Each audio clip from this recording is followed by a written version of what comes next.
بسم اللہ الرحمن الرحیم۔ السلام علیکم ناظرین، میں امید کرتی ہوں آپ سب خیریت سے ہوں گے۔ تمام بڑوں کو میرا پیارا سا سلام، تمام چھوٹوں کو میری محبت، میری شفقت پہنچے۔ اور ناظرین آپ سب خیریت سے ہوں گے۔ میں آج آپ کو ایک صحیح بخاری کی حدیث سنانے والی ہوں، تو چلیے میں اس کو پڑھتی ہوں اور آپ تھوڑا سا اس کو سمجھاؤں گی۔ نبی کریم صلی اللہ علیہ وآلہ وسلم نے فرمایا کہ 3 مسجدوں کے سوا کسی کے لیے کجاوے نہ باندھے جائیں، یعنی سفر نہ کیا جائے۔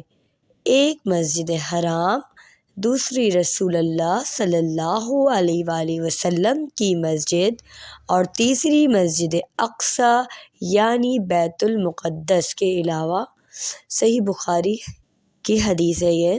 نبی کریم صلی اللہ علیہ وسلم اس حدیث میں یہ بیان فرما رہے ہیں کہ 3 مسجدوں کے سوا کہیں اور کے لیے سفر کی تیاری نہ کی جائے، کیونکہ اللہ تعالیٰ کے نزدیک صرف یہ 3 مسجدیں جو ہیں بہت زیادہ اہم ہیں، اور ہمیں انہی پہ فوکس رکھنا چاہیے۔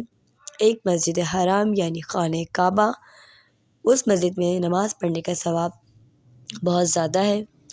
دوسرا رسول اللہ صلی اللہ علیہ وآلہ وسلم کی مسجد یعنی مسجد نبوی جو مدینہ میں ہے، اور تیسری مسجد اقصیٰ یعنی بیت المقدس جو کہ ہمارا پہلا قبلہ ہے مسلمانوں کا۔ ان 3 مسجد کے لیے سفر کی تیاری کی جائے تو اللہ تعالیٰ کے نزدیک یہ بہت اچھی بات ہے۔ تو ناظرین پھر میں انشاءاللہ تعالیٰ کسی اور حدیث کے ساتھ ملوں گی۔ مجھے امید ہے کہ آپ کو یہ حدیث بہت اچھی لگی ہوگی، اور آپ لوگ اللہ تعالیٰ سے دعا بھی کریں کہ اللہ تعالیٰ ہمیں جلد سے جلد مسجد الحرام اور مسجد نبوی میں اور بیت المقدس میں نماز پڑھنے کا موقع عطا فرمائے، کیونکہ ہم اللہ تعالیٰ کے بہت سے پیغمبروں نے وہاں پہ نمازیں پڑھی ہیں، تو ہمیں بھی اللہ تعالیٰ یہ توفیق عطا فرمائے، آمین۔ جزاک اللہ خیراً۔